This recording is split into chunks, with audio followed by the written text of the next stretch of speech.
Donc première table ronde sur la mobilité. Quelle place pour la mobilité demain? Quelle place pour l'énergie dans la mobilité de demain?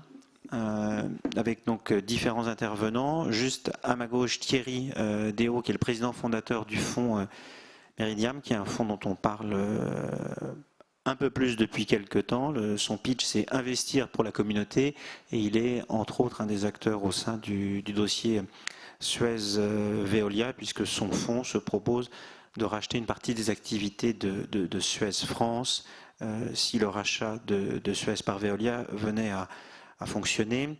Il a créé ce fonds en 2005 après avoir travaillé chez Aegis Project, qui est une filiale de la Caisse des dépôts, qui joue un rôle très important dans l'aménagement du territoire.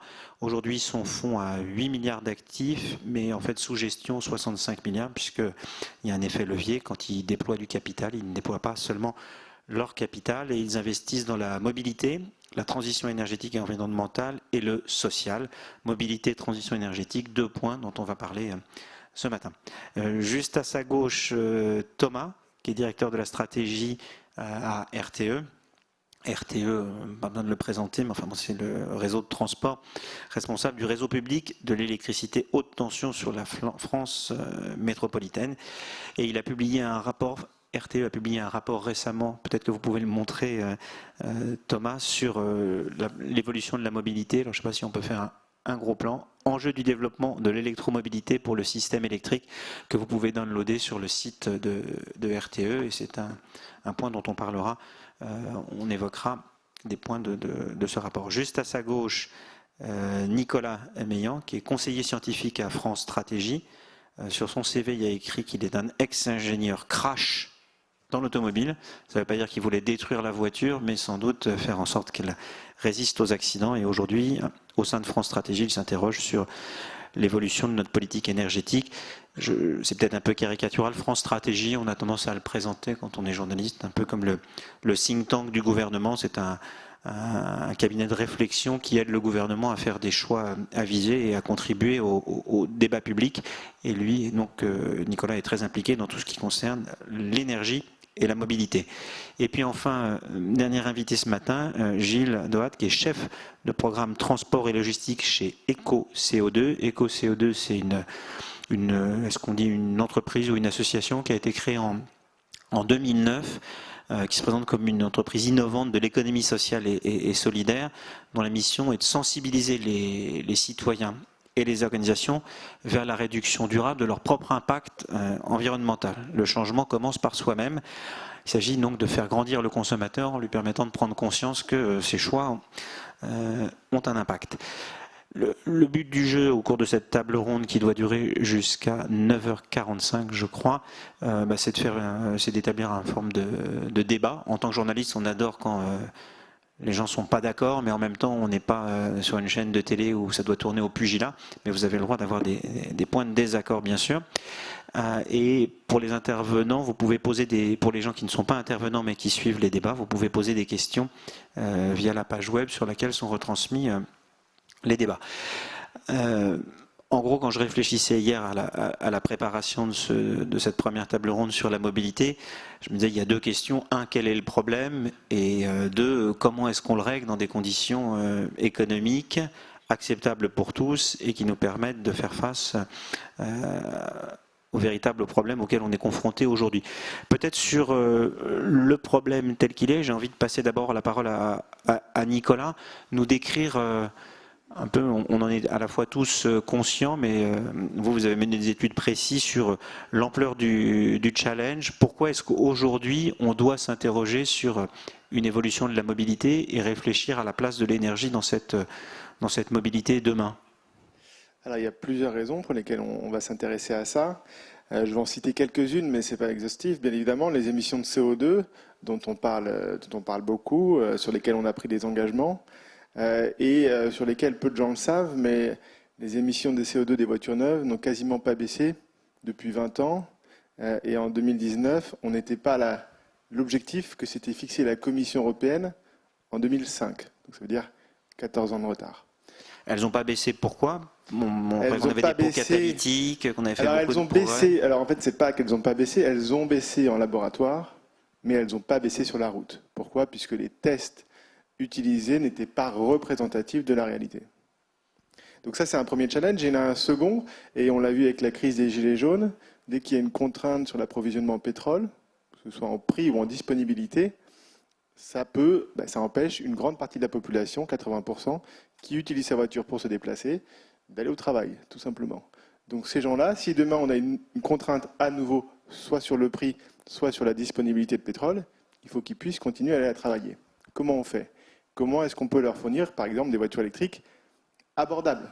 Tout le monde ne pourra pas rouler en Tesla Model 3, malheureusement. Et le troisième point, c'est la pollution atmosphérique, un sujet sur lequel les villes se sont emparées. Et aujourd'hui, les gens qui font la loi dans l'automobile, c'est plus au niveau ministériel, c'est plus au niveau de la commission, ce sont les villes qui décident. Toi, tu rentres pas. Paris, 2024, plus de diesel. 2030, plus de diesel, plus d'essence. Et c'est entre guillemets encore pire en Allemagne. En Allemagne, c'est déjà le cas. Dans certaines villes, 80% des diesels ne peuvent plus circuler.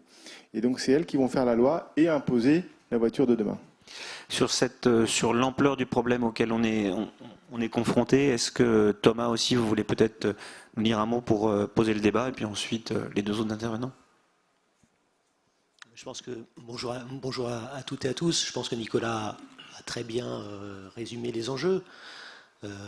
Quand on se projette, je peux peut-être parler plus de celui sur la décarbonation et le changement climatique, quand on se projette sur les objectifs qu'on a, et quand on regarde la situation aujourd'hui, les émissions qui sont associées au transport, c'est 30% de nos émissions de CO2, et donc c'est l'enjeu principal en matière de décarbonation. Donc il est nécessaire d'accélérer. Et moi, je suis frappé de l'évolution du débat. La première fois que j'ai parlé de mobilité électrique, c'était début 2017. Et la question, c'était, est-ce que notre système électrique est capable d'encaisser 3 à 4 millions de véhicules électriques en 10-15 ans?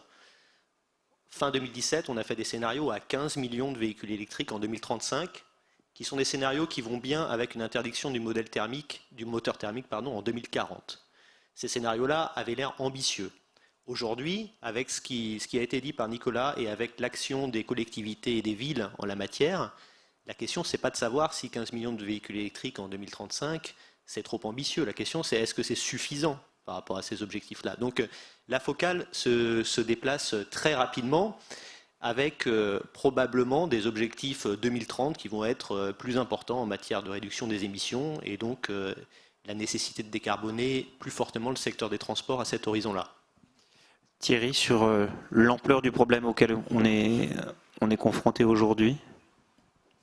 Alors, il y a des raisons d'être à la fois optimiste et pessimiste sur le problème. Un petit peu pessimiste parce que l'ampleur du problème, on l'a constaté, c'est 30% des émissions, mais c'est un sujet qui est traité aujourd'hui par les États, en tout cas en Europe, puisque l'Europe ne gère finalement que les émissions industrielles et on a délégué aux États le sujet de l'émission de CO2 du transport et d'autres secteurs, ce qui fait que les États se sont retrouvés devant des difficultés parce que c'est la taxation du carbone, c'est beaucoup de choses et c'est pour ça qu'on a des effets à la fois sociaux et politiques quand on vient gérer les émissions de CO2 sur le transport. Donc on a du retard aussi beaucoup par un manque de coordination finalement au niveau européen sur le sujet du transport et du carbone des émissions dans le transport. Positif parce que les solutions, et c'est vrai que ce débat sur la mobilité électrique où il y avait d'abord une grande crainte par rapport à la capacité, les solutions sont là. D'ailleurs, il n'y a pas que la mobilité électrique. Il y a beaucoup de technologies aujourd'hui et on continue d'en développer qui font que le bas carbone pour le transport, ça va être important. Donc on a la mobilité électrique, c'est vrai, mais on a aussi, par exemple, pour les camions, du GNV. Là, on est dans des systèmes d'économie circulaire, des boucles beaucoup plus locales. Pour donner un exemple de ce qu'on fait en Mayenne avec des agriculteurs pour lesquels on a financé un méthaniseur, on leur fournit, on a une station de GNV pour les camions. Donc on est dans du local, évidemment ça ne résout pas tout, mais il faudra gérer toutes les échelles en matière de transport et toutes les technologies possibles. L'hydrogène, c'est quelque chose qui se développe, même si on est encore très en amont de ce qui peut se faire. Donc il faudra investir massivement dans toutes les technologies. Et puis d'un autre côté, il y a aussi le sujet de la planification des transports et de repenser les villes. Peut-être on va revenir sur chacun de ces points. Gilles, sur l'ampleur du problème, et bien alors donc on m'a passé une consigne, j'avais mal passé la consigne, on doit remettre nos masques quand on ne parle pas. Donc je suis désolé d'avoir mal appliqué la propre consigne. Gilles, sur l'ampleur du problème, et après on abordera les solutions proposées. Oui. Alors juste une précision, la société EcoCO2 est une entreprise, effectivement, et on agit en fait sur tous ces programmes comme un tiers de confiance de l'ADEME, l'Agence de l'environnement, sur tous ces points-là. Et donc il est important effectivement d'arriver à déployer le débat, à élargir ça à tous les acteurs. Moi, ce qu'il faut voir, ce qu'il faut vraiment avoir en tête, c'est que vous avez présenté et effectivement les enjeux aujourd'hui qui sont primordiaux, qui sont les problèmes que l'on a. Aujourd'hui, lorsqu'on regarde ce vers quoi il faut aller, j'entends beaucoup de solutions techniques qui sont présentées ici, que ce soit des motorisations, que ce soit des nouvelles énergies, des nouveaux véhicules. Il faut voir une chose, c'est que aujourd'hui, l'ampleur du sujet fait que la solution ne sera pas uniquement une solution technologique. C'est une solution aussi globale de comportement.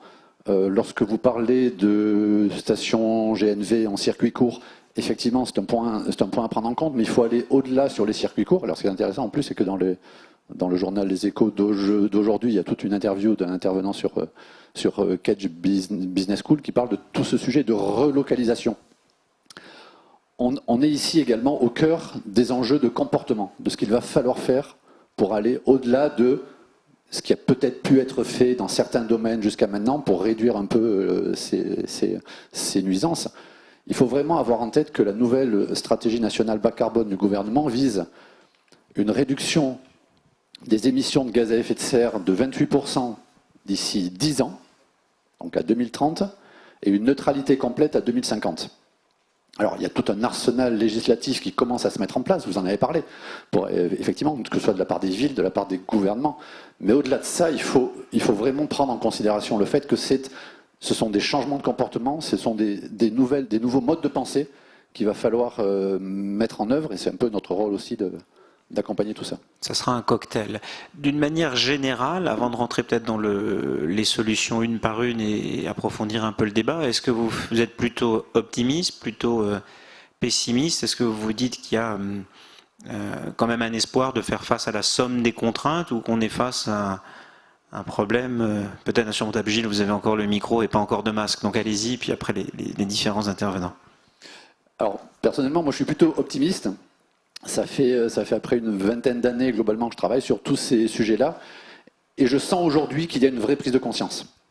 Que ce soit de la part de la population, on l'a vu sur les différentes échéances qui ont eu lieu cette année, que ce soit de la part des médias, on le voit aujourd'hui grâce à vous aussi, il y a une prise de conscience, je pense, la dernière qui a eu lieu à cette échelle-là, mais ça a été quelque chose de très ponctuel, j'espère que celle-là ne sera pas aussi ponctuelle, c'était au moment des grands chocs pétroliers fin des années 70, où là on réfléchissait à autre chose, et puis ensuite une fois que le prix du pétrole a recommencé à baisser, on a oublié tout ça. Aujourd'hui j'ai l'impression qu'on est beaucoup plus dans une lame de fond, où tout le monde prend conscience, où tous les acteurs prennent conscience de ces enjeux, et on s'oriente vers des stratégies de long terme. Pour moi, ce sont des raisons d'être optimiste. Thomas ou Nicolas, sur optimiste, pessimiste? Je pense que je vais essayer d'équilibrer le débat, donc je suis plutôt pessimiste.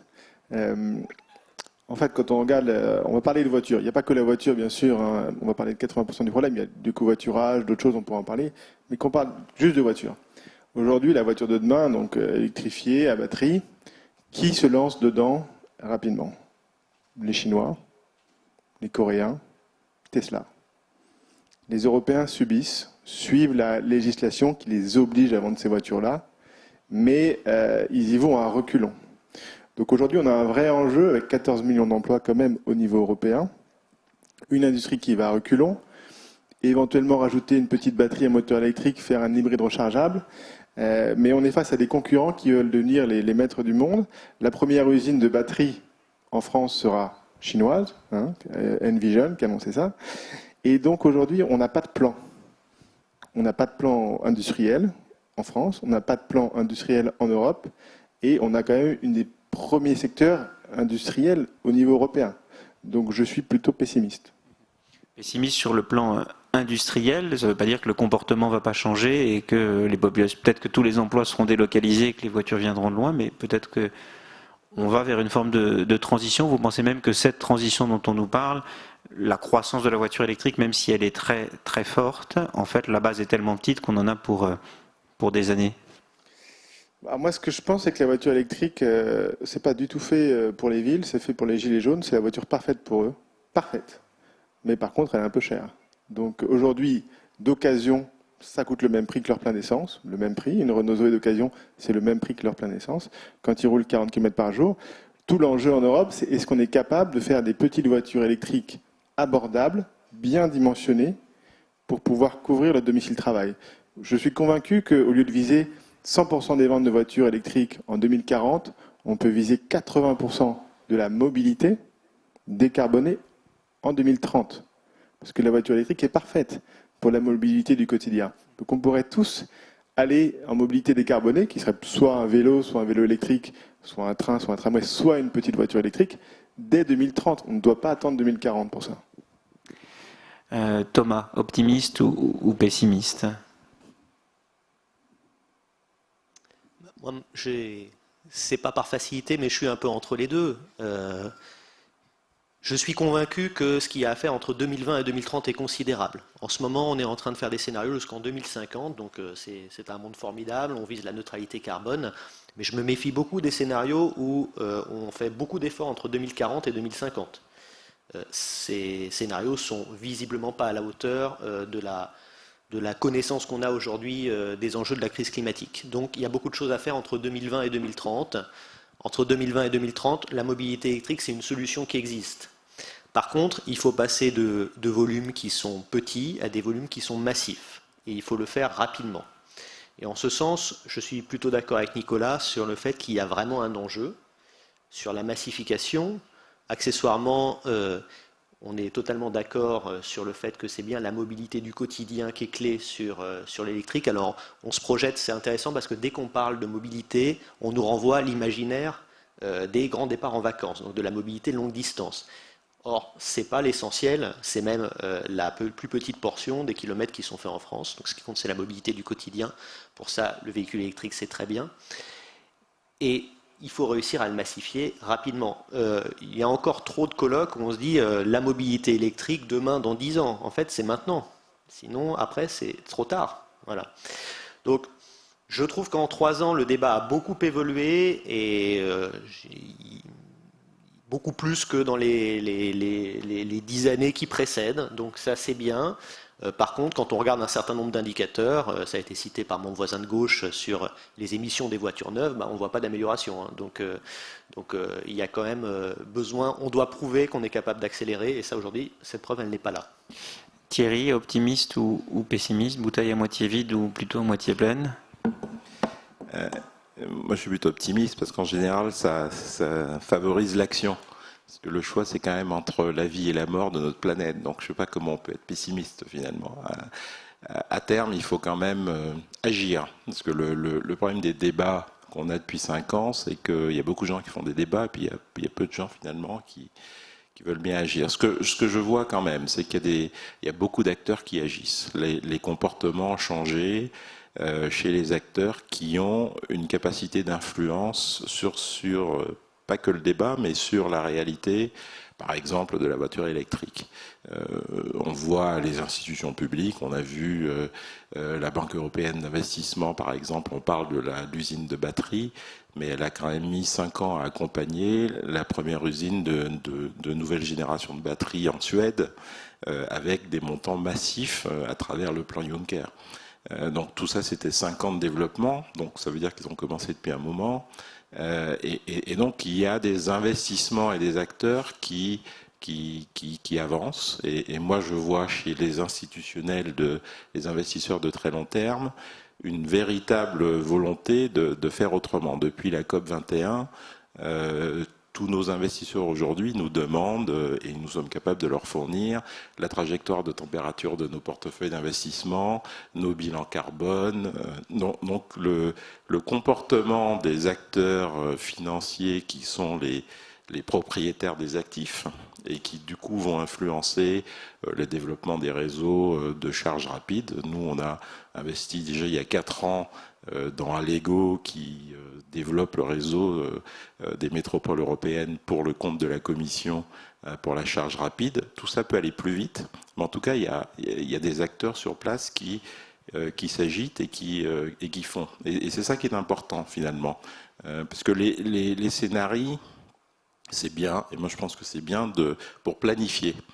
Mais après, il faut passer à l'action. C'est que les gouvernements, pendant des années, ont beaucoup parlé, ont beaucoup essayé d'inciter. Ils n'ont que la loi, finalement, comme outil d'action. Et on voit bien qu'il y a besoin d'une mobilisation du secteur privé, de l'investissement, de l'industrie, qui ne viennent pas forcément de la réglementation. Et donc qu'ils soient plus responsables. Mais ça a beaucoup changé, je pense, en 5 ans. Alors vous dites qu'il faut accélérer concrètement, si vous aviez chacun une ou deux mesures à préconiser pour qu'il y ait une véritable accélération, qu'on passe du constat qui est finalement partagé par tous et un optimisme en fait un peu mesuré en se disant qu'il existe des solutions. Vous le dites finalement, ce qu'il faut c'est passer du stade de la réflexion à un stade du déploiement. Qu'est-ce qu'il faudrait faire pour véritablement accélérer? La balle est entre les mains de qui? C'est la responsabilité de tous. On a une responsabilité en tant qu'entreprise, en tant qu'industrie, in fine, dans ces activités, de mesurer notre impact carbone. Déjà ça, si les constructeurs automobiles se posaient cette question, même Total se pose cette question aujourd'hui. Donc pourquoi pas les constructeurs automobiles? Donc c'est pour changer nos propres comportements par rapport à nos émissions et les émissions que nos productions fournissent à la planète. Côté commission, État, il y a un vrai sujet sur le prix du carbone et une trajectoire du prix du carbone. Tant qu'on se met la tête dans le sable en se disant que c'est pas grave, le marché des ETS suffit alors qu'il ne couvre pas la totalité des émissions puisqu'il couvre l'énergie et les grosses industries. Donc il y a une réforme du marché des ETS qui est en cours, mais un signal du prix du carbone sera aussi important pour changer les comportements. Si dans votre bilan financier en tant qu'entreprise, ce coût du carbone existe, vous agirez différemment. Gilles, sur qu'est-ce qu'il faut faire concrètement aujourd'hui pour accélérer? À nouveau sur le sujet des comportements. Enfin, je ne doute pas, en tout cas, que la technologie va permettre de trouver des solutions. Ça, j'ai aucun doute là-dessus. Lorsqu'on fait travailler des ingénieurs sur des sujets précis, ils arrivent toujours à trouver des solutions. Après, la question, c'est comment est-ce que le grand public, comment est-ce que les entreprises peuvent s'approprier ces outils-là. Je pense qu'il faut vraiment à nouveau travailler là-dessus et se dire, il y a deux choses simples. Lorsqu'on parle de la mobilité du quotidien, qui représente effectivement l'immense partie, la majeure partie de tous les déplacements, il faut vraiment avoir en tête de se dire de quoi on parle.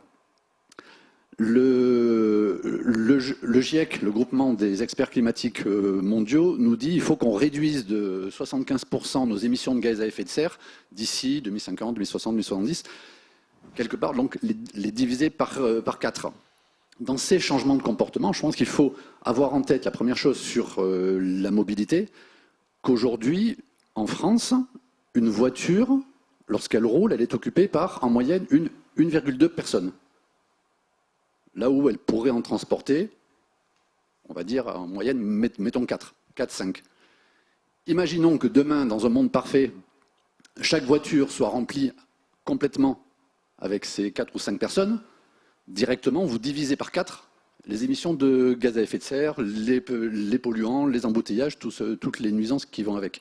Concernant le transport de marchandises, alors, qui lui-même, c'est vrai que souvent on le stigmatise un peu, mais qui lui-même ne représente que 20% des émissions de gaz à effet de serre de tout le secteur transport mobilité. Le transport de marchandises lui-même a aussi des problématiques. En moyenne, un poids lourd qui roule en France est, bon an, mal an, à moitié plein ou à moitié vide. Un peu comme vous voulez. C'est dû non pas au manque d'organisation des entreprises, mais aussi au fait que la France est un pays très centralisé et que lorsque vous avez 5 camions qui descendent vers Marseille, dans l'autre sens, vous n'en avez qu'un. Donc forcément, il y a un déséquilibre aussi.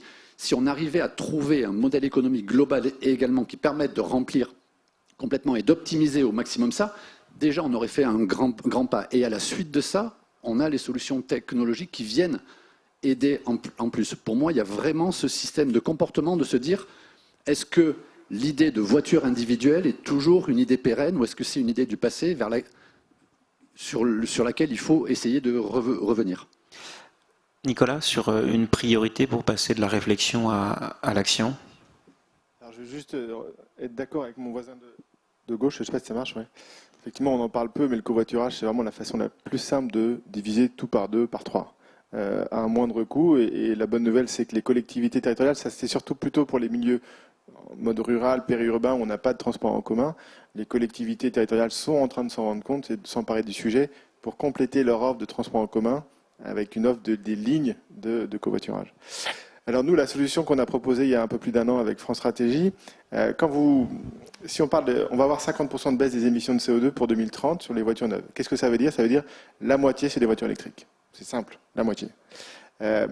Quel pays au monde vend la moitié de voitures électriques? Il y en a un seul. La Norvège. La Norvège. Pourquoi? Tout simplement parce qu'elle est moins chère. C'est aussi simple que ça. Les Norvégiens ne sont pas plus écolos que les Français.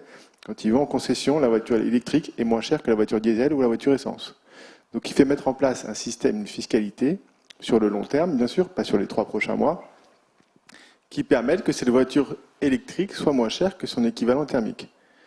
Comment ça se passe en Norvège? Ils ont une fiscalité indexée sur 2 éléments, le CO2 et le poids de la voiture, à 50-50. Et c'est avec cette fiscalité qu'ils arrivent aujourd'hui à être... je regarde les chiffres tous les mois. Au mois de juillet, on était à 68% de vente de voitures électriques. 68. Ils seront à 100% en 2025. Donc nous, on a proposé ça. La bonne chose, je ne sais pas si vous le savez, mais les voitures électriques, les petites voitures légères, qui sont plus ou moins les voitures du futur, on ne les fabrique plus en France. Elles ont toutes été délocalisées. On les fabrique en Europe de l'Est. Et pourquoi? Parce que la marge des constructeurs est proportionnelle au poids des voitures. Donc les constructeurs, ils veulent faire des grosses voitures, mais le climat, il veut des petites voitures. Comment on réconcilie ça? Eh bien, on peut mettre un bonus sur le poids pour les petites voitures électriques et un malus sur le poids pour les grosses voitures thermiques. Avec un système entièrement redistributif qui se finance tout seul et qui n'est pas une taxe en plus. Dans votre exemple, est-ce que vous savez si en Norvège, la voiture électrique est véritablement subventionnée ou c'est juste que le SUV diesel est massivement surtaxé? Est-ce que le système redistributif que vous évoquez existe ou est-ce que globalement toutes les voitures coûtent cher et c'est juste que l'électrique coûte un peu moins cher? Alors en Norvège, ça n'est effectivement pas redistributif, mais eux, ils ont un certain nombre de revenus, notamment du pétrole, dont nous ne disposons pas. Donc ils peuvent se permettre, avec le PIB par tête le plus élevé au monde, ils ont des voitures où la fiscalité est de 50 à 150% du prix de la voiture. Donc ça, c'est une solution que nous n'avons pas retenue. Nous ne pensons pas que ce soit adaptable en France. Et donc, nous avons pris le barème norvégien. Je vous invite d'ailleurs, on a la note qui est sur le site internet de France Stratégie. On a pris le barème et on l'a décalé de 5 000 € pour qu'il coupe, pour qu'en dessous du poids moyen des voitures, on ait un bonus et au-dessus du poids moyen, on ait un malus. Un système redistributif dans ce cas-là. À 100%. Parce qu'il y a un vrai enjeu social. Donc, si les gens veulent s'acheter des voitures un peu plus lourdes, pas de problème. Par contre, ils vont subventionner ceux qui sont prêts à faire un effort et à changer de comportement avec une voiture un peu plus petite, un peu moins confortable. Thomas, sur une piste pour passer de la réflexion à l'action? Alors, la piste est assez simple. Il faut que nous, on réussisse ce qui est notre métier, c'est-à-dire de préparer un système électrique qui fonctionne avec des millions de voitures électriques. Alors c'est important parce que il y a quand même dans l'imaginaire, le fait que ça pourrait ne pas être si simple. Donc sur les papiers, dans les rapports, ça marche très bien. C'est même peut même être un atout, hein, le véhicule électrique pour le système électrique, dans la mesure où on parle souvent de stockage. En fait, il y a déjà une batterie dans les véhicules électriques, elle est là pour la mobilité, mais on peut, dans certains cas de figure, l'utiliser pour aider le système électrique. Donc ça, c'est des perspectives qui existent et qui sont tout à fait en ligne avec ce qu'on a envie de faire sur notre système. Donc, qu'est-ce que ça implique de réussir à préparer ce système électrique? Le premier point, c'est qu'il faut qu'on applique notre feuille de route sur la production d'électricité, parce que le véhicule électrique, ce n'est pas énormément de consommation. En 2035, avec 15 millions, c'est entre 35 et 48 TWh. Accessoirement, 48 TWh, c'est s'il y a beaucoup de véhicules autonomes. Et les véhicules autonomes, ce n'est pas forcément la meilleure idée pour réduire la consommation, contrairement à ce qu'on... Il y a eu des cycles hein, sur le véhicule autonome, on en parlait beaucoup l'année dernière. Nous, on trouve quand même plutôt un moins bon bilan CO2 là-dessus. Mais 35-48 TWh, c'est moins d'un dixième de la consommation d'électricité en France. C'est moins que le chauffage. Donc c'est un enjeu, mais ce n'est pas un enjeu considérable en matière de consommation. Encore faut-il qu'on tienne notre feuille de route, c'est-à-dire qu'on ajoute des énergies renouvelables. Et donc là, il y a quand même un enjeu, c'est qu'aujourd'hui, nos trajectoires sur l'éolien, sur le solaire, elles sont sur le papier ambitieuses, mais il faut qu'on voit cette inflexion se matérialiser. Donc là aussi, il y a un enjeu de massification. On parle par exemple, je pense dans d'autres tables rondes de l'éolien offshore, il faut que ça arrive pour de vrai. On a une table ronde là-dessus, il faut que ça accélère. Que ça produise des électrons. Premier point. Et puis le deuxième point, c'est que l'ensemble de l'infrastructure de réseau doit être bien dimensionné. Il n'y a pas vraiment d'enjeu sur le transport. Il y a l'enjeu des bornes, voilà, qui est également important dans la représentation que les gens se font de la mobilité. Et là encore, hein, je réinsiste là-dessus, toutes nos analyses montrent que ce qui est important, c'est la mobilité du quotidien. Toutes nos analyses montrent qu'on a intérêt à faire un peu de pilotage, et un peu de pilotage simple. Alors je m'explique, hein. Il suffirait de faire ce qu'on a fait avec les chauffe-eau il y a 30 ans. Aujourd'hui, si vous avez un chauffe-eau, la plupart du temps, il se recharge la nuit, vous n'avez même pas à vous en occuper. Pour la voiture électrique, si jamais on arrive à faire en sorte qu'une partie, même pas tout, mais une partie des recharges se fasse la nuit ou le week-end, c'est bon, c'est gagné, il n'y a pas d'enjeu de puissance. Donc ça semble pas très technologiquement difficile à faire. Et l'objectif, c'est que vous rentrez chez vous, vous vous branchez, vous n'avez pas à vous poser la question de savoir quand est-ce que ça va recharger. Il faut que ça le fasse tout seul au moment qui est le plus opportun pour le système. Ce n'est pas un mode de pilotage très compliqué. On a su le faire il y a 30 ans hein, sur des chauffe-eau. Donc finalement, en matière de pilotage, on ne demande que ça. Sur la question des bornes, c'est aussi important. Et là encore, je reviens sur ce que je voulais dire, mon propos, qui est la mobilité du quotidien, c'est important. Le pilotage simple, c'est important. Et pourtant, tout le monde nous parle systématiquement des chassés-croisés, du pont de l'Ascension, du 1er août. Alors, pour rassurer les gens, dans le système électrique, en 2030, en août, ce n'est pas du tout le moment le plus compliqué pour le système électrique. C'est un moment, déjà, en août, il y a moins de consommation, beaucoup moins. Et puis en août, en théorie, en 2030, il y a beaucoup plus de production qui vient du soleil. Donc, des marges de production d'électricité, à ces moments-là, on en a. Ce qui est le vrai enjeu de gestion du système électrique, c'est bien la recharge quand on rentre du travail, donc en fin d'après-midi, quand on est en novembre, décembre, janvier, février. D'où l'intérêt du pilotage, mais même simple, il ne faut pas faire croire aux gens qu'ils vont devoir avoir sur leur téléphone portable et regarder si c'est le bon moment. Non, tout ça, ça doit se faire de manière automatique et très simple. Est-ce qu'il faudrait passer par une forme de contrainte plus prononcée? On l'a vu à Paris, pour essayer de faire reculer la place de la voiture. La stratégie, ça a été de fermer les routes, de créer des bouchons pour inciter les gens à passer dans d'autres modes de transport. Est-ce que la seule solution, ça ne serait pas finalement au niveau national ou international, de pas seulement sur la place de la voiture, parce qu'il n'y a pas que la voiture, mais sur d'autres solutions, de passer par des formes d'interdiction beaucoup plus massives? Est-ce que pour qu'on évolue, il ne faut pas une forme de de répression. Peut-être à la fois Gilles peut commencer, puis ensuite Thierry sur ce point.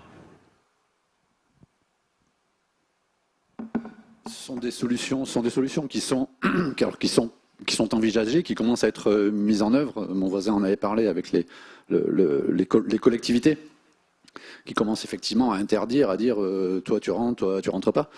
On est vraiment là-dedans. Est-ce qu'il faut quelque chose de plus massif? Ce qu'il faut voir, ce qui est important, c'est que pour qu'on arrive à s'approprier ces sujets et à rentrer dans ce modèle, même si on a une réglementation forte là-dessus, cette réglementation doit s'accompagner d'alternatives.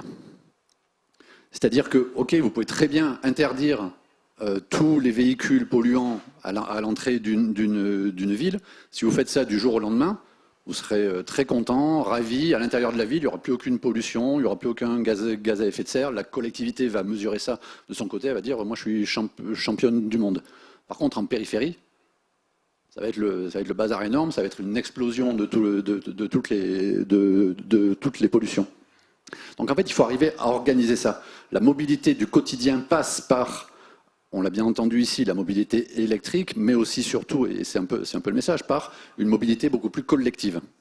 Les transports de marchandises, il faut voir que également c'est un enjeu réel. Et ça, on l'a vu lors des derniers mois, lors de la crise, que les entreprises qui pouvaient fonctionner, qui devaient encore fonctionner, étaient les entreprises de transport pour arriver à nous approvisionner, nous qui étions confinés, pour arriver à nous approvisionner, pour que nous puissions continuer à vivre. Les transports de marchandises sont des enjeux principaux.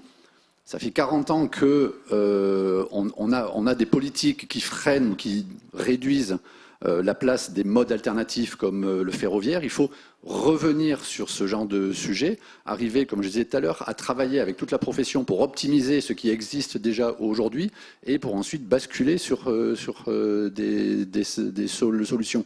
Donc, une règle dure, pourquoi pas, mais qu'elle soit préparée et que les alternatives soient là pour qu'on puisse effectivement la respecter.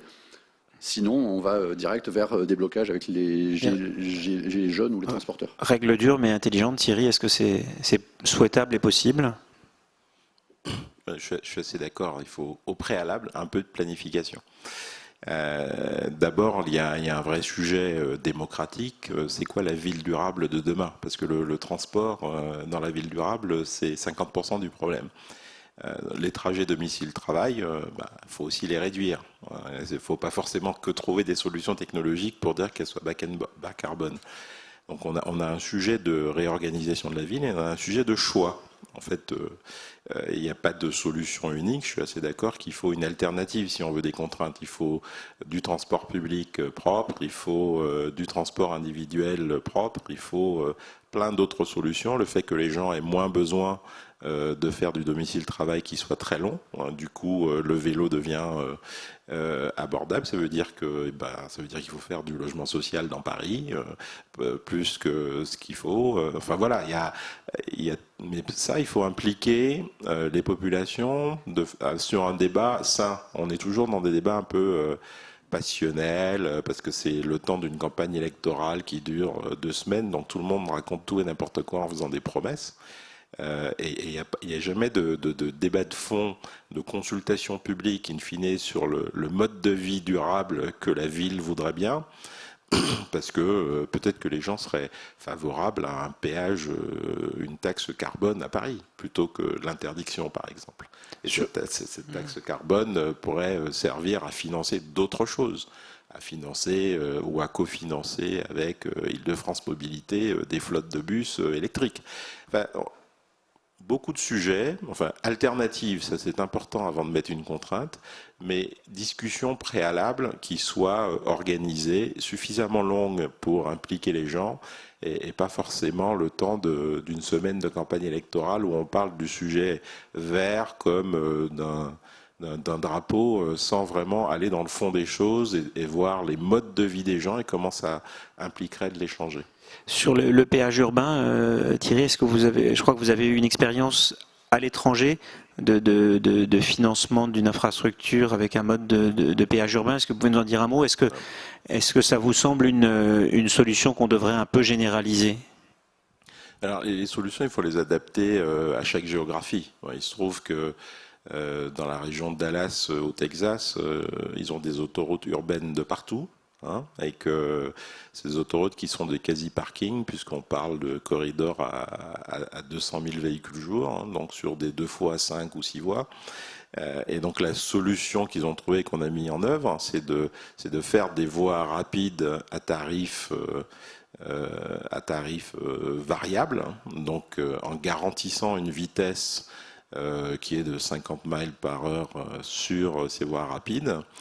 Et en fait, on s'est rendu compte qu'en faisant le bilan carbone, on réduisait la congestion et on réduisait les émissions parce qu'on a fluidifié à la fois les voies gratuites et les voies les voies rapides. Mais ça fonctionne parce qu'on est dans un mode où 99% du domicile travail passait par ces autoroutes à Dallas. Ça ne veut pas dire qu'il faut faire la même chose à Paris, mais il faut se poser la question pour chaque ville et pour chaque région du mode le plus polluant et comment on peut rapidement faire baisser ces émissions. C'est pas one size fits all. Thomas et Nicolas, sur faut-il en passer par plus d'interdictions, faut-il interdire les SUV, obliger les gens à prendre les transports en commun, ça ou d'autres solutions, hein. On parle beaucoup de la voiture, dans l'avion en ce moment on parle d'interdire les vols domestiques quand on peut les substituer par le train sur des durées de moins de 2h30 ou 4 heures. Est-ce que tout ça fait partie de l'armada des options à envisager? Moi, alors, il faut savoir effectivement, et ça c'est une statistique intéressante, et on le sait en France, et en tout cas à Paris, ce qui fonctionne, ça s'appelle la loi de l'emmerdement maximum, comme vous l'avez précisé. Et ce qu'on ne sait pas souvent, c'est que dans les villes nordiques comme à Londres ou à Stockholm, où on a mis des péages urbains, la baisse de trafic constatée a été de 30%. À Paris, avec notre loi de l'emmerdement maximum, elle a été de 30% aussi. Donc ça, c'est comme ça qu'on fonctionne. Je pense que les signaux qui sont donnés par la mairie de Paris et par les mairies de toutes les grandes villes du monde, hein, ce n'est pas que Anne Hidalgo, entre guillemets, c'est des signaux importants. 2024 plus diesel, 2030 plus d'essence, pour que les gens puissent s'organiser et l'anticiper. Mais nous, on a publié une note avec France Stratégie sur la mobilité post-Covid. Il y a quand même 2 choses intéressantes qui se sont passées, qui avaient été déjà bien aidées avec les grèves. C'était le vélo, le développement du vélo. Moi, je fais partie des gens qui prenaient le transport en commun et je suis passé au vélo. Je vais plus vite en vélo, j'arrive moins transpirant en vélo. Je viens, pour vous dire, ce matin, je suis venu de la gare d'Asnières-sur-Seine. Ça m'a pris 20 minutes en vélo électrique, en vélib électrique. Donc ça, c'est pas possible pour tout le monde. Quand on habite en milieu rural, le vélo avec le 44 tonnes, c'est compliqué. Mais pour tous les gens pour qui c'est possible, je donne juste un exemple. Copenhague aux Pays-Bas, 62%, un peu plus de 60% des trajets domicile-travail se font en vélo. Parce qu'il y a les infrastructures. On a besoin des infrastructures pour le vélo. Il y a un grand plan RERV, je crois, qui est au montant de 500 millions d'euros, si je ne dis pas de bêtises. On a besoin de ça pour les gens, soit qui prennent le transport en commun, soit qui prennent la voiture, mais qu'on décharge ces 2 modes de transport. Et ensuite, on a besoin d'autres infrastructures, notamment pour les gares, où on peut aller prendre le transport en commun pour pouvoir se garer dans les gares, pour mettre son vélo et pas se le faire voler. C'est simple, mais souvent, il n'y a personne qui veut payer. Ce n'est pas la SNCF, ce n'est pas la mairie, c'est personne. Donc ça, c'est un autre gros problème. Et puis, on parlait un petit peu plus tôt, il y a quelque chose qui est fait depuis 50 ans aux États-Unis, qui n'est pas très compliqué. Ça s'appelle les fils de covoiturage. Ça fonctionne. Et ça, on pourrait aussi le mettre en place sur le périph', sur toutes les artères qui arrivent, parce qu'il faut donner, si on veut inciter le changement de comportement, il faut qu'il y ait un gain quelque part. Et si les gens ont un gain de temps, un quart d'heure, une demi-heure par jour, ils vont être d'accord pour venir au boulot avec un de leurs collègues. Parce que si c'est juste pareil et qu'ils sont coincés dans les bouchons, ça ne va pas les inciter. Donc on a besoin de ces incitations pour changer les comportements. Thomas, même question, et répondez s'il vous plaît rapidement, parce que j'ai été trop bavard et je voudrais quand même pouvoir laisser la parole à 1 ou 2 questions qui venaient du virtuel. Moi, je vais pas répondre directement à votre question, je vais quand même essayer d'être court, parce que la constante de temps de l'interdiction ou de la décision politique, elle va être beaucoup plus rapide que celle du système industriel qui est sous-jacent. Et c'est ça qui va nous intéresser. Moi, je suis persuadé qu'il y aura des formes d'interdiction, des actions des collectivités locales. J'ai encore lu récemment que la Californie voulait interdire je ne sais plus, c'est en 2030. 2030 ou 2035, voilà, les voitures thermiques. Voilà. Donc tout ça, je pense que sous une forme ou sous une autre, ça va arriver. Ça va arriver par un mélange d'actions européennes avec des dispositifs globaux, de pilotage par l'État et d'action des collectivités. Et le système industriel, en revanche, chez Constante de Temps, elles sont beaucoup plus longues. Sur du réseau, aujourd'hui, on planifie des choses qui vont pour 2030. On peut se dire, le réseau c'est très long, mais sur l'ensemble du système de production, on parle d'éolien offshore, si aujourd'hui on décide de faire de l'éolien offshore dans une zone de France, et si le parc éolien offshore il est là en 2029, c'est que ça s'est bien passé. Voilà, c'est que ça s'est très bien passé du point de vue des procédures et de la conflictualité locale. Donc, nous, ce qu'on doit faire, c'est créer un système industriel qui va être capable d'intégrer cette probable accélération. Et donc, l'enjeu, c'est quand même de le décider maintenant, ce qui est en train d'être fait, et de le déployer assez rapidement. Parce que si jamais le moment où il y a la bascule, le moment où on se dit en 2025, on aura de plus en plus de preuves du réchauffement climatique, et on se dira, oulala, et maintenant il faut agir, il risque d'y avoir des décisions politiques très rapides, et là, les gens ne comprendront pas si ça ne fonctionne pas. Voilà, ça ne fonctionne pas. On doit faire en sorte que ce système industriel délivre une qualité de service qui permette aux gens de ne pas renoncer complètement à leur demande de mobilité, même si moi je suis convaincu à titre personnel que cette demande de mobilité elle va devoir évoluer. Mais si aujourd'hui vous dites aux gens ça ne se fera pas avec la même possibilité de mobilité, ça crée un blocage. Donc notre système industriel, on doit le rendre compatible avec ça. Un métier de cycle long. Alors gardez le micro parce que je pense que cette question précise, je vais juste poser 2 questions précises qui viennent de la salle virtuelle. Question précise, je pense qu'elle est pour vous.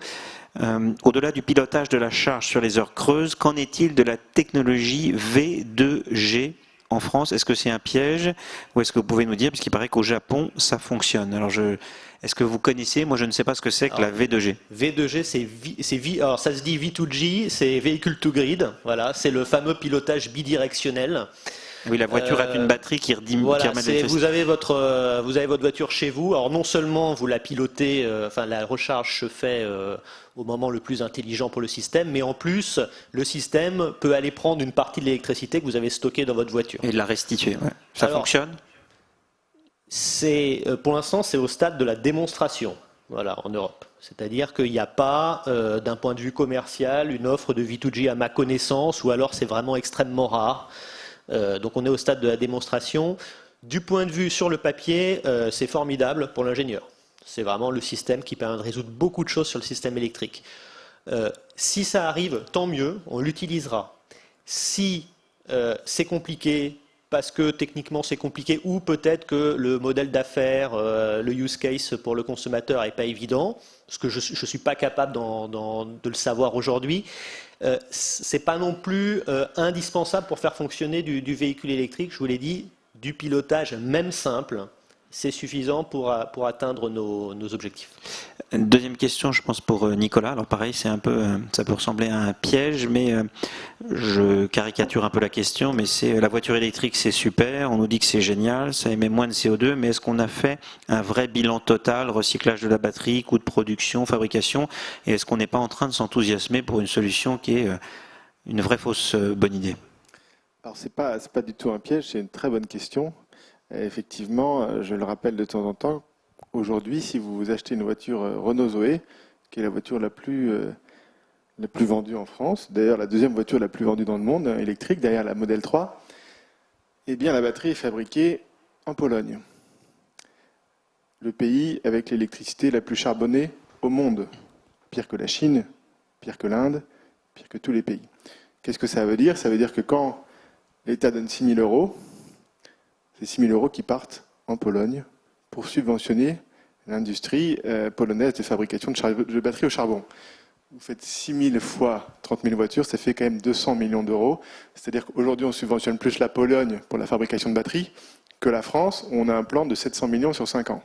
Si vous divisez, ça fait 140 millions par an. Donc on a un sujet.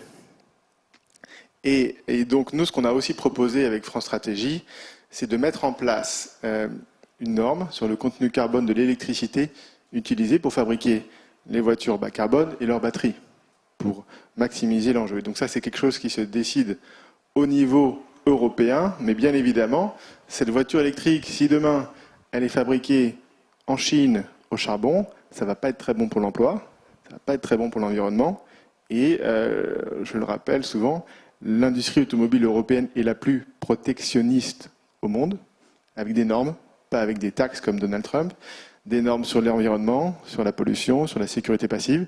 Il est temps de mettre une nouvelle norme, et il se trouve que la France, avec son électricité décarbonée, pourrait être effectivement avantagée. Thomas, peut-être un mot de conclusion, ensuite pause café.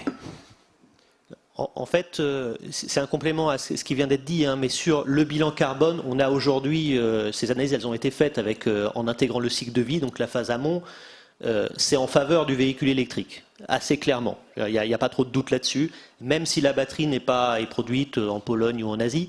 En revanche, si jamais on arrivait à relocaliser cette phase amont de la production, bien évidemment, ça améliore encore le bilan carbone, tout comme si on arrive à recycler, si on arrive à utiliser, si on privilégie des petites batteries, et bien évidemment, si on a un scénario de mobilité qui ne repose pas uniquement sur la continuité, la poursuite des trajectoires actuelles de mobilité, mais qui repose également sur les transports en commun, l'augmentation du rail, les modes de transport doux, etc. Gilles, vous vouliez dire un dernier mot pour une vraie conclusion? Et oui, après, juste, vraiment. Juste, c'est vrai que j'en ai profité, je rebondis sur ce que Thomas disait, puis je voyais un petit peu aussi certaines questions. Je pense qu'il est important, on l'a dit, de bien le préparer. On a les solutions, ou les solutions vont arriver, c'est une question de délai, on est peut-être en retard sur certains sujets, on avance sur d'autres. Il y a des solutions, il faut les préparer avec la population, avec la profession. Je donnerai juste un exemple, parce que c'est vrai que c'est ce que l'ADEME et le ministère de la Transition écologique ont mis en œuvre depuis plusieurs années maintenant sur le programme EVE sur les transports de marchandises, où c'est un programme qui est construit entre le ministère, l'ADEME et la profession, donc les transporteurs, pour améliorer, réduire les émissions de gaz à effet de serre, améliorer tous les sujets sur le transport collectif, alors voyageurs et marchandises, sur tous les transports collectifs, pour arriver à s'engager dans cette stratégie. Si les solutions technologiques, si les constructeurs viennent en aide, et également c'est très bien, enfin nous l'aurons pas, un 44 tonnes qui roule à l'électrique, c'est pas encore pour demain matin. Mais voilà, il faut arriver à préparer tout ça avec la profession, avec les citoyens, et arriver à rentrer dans cette dynamique. Merci à tous les quatre, merci à ceux qui nous suivent à distance et à ceux qui sont dans la salle.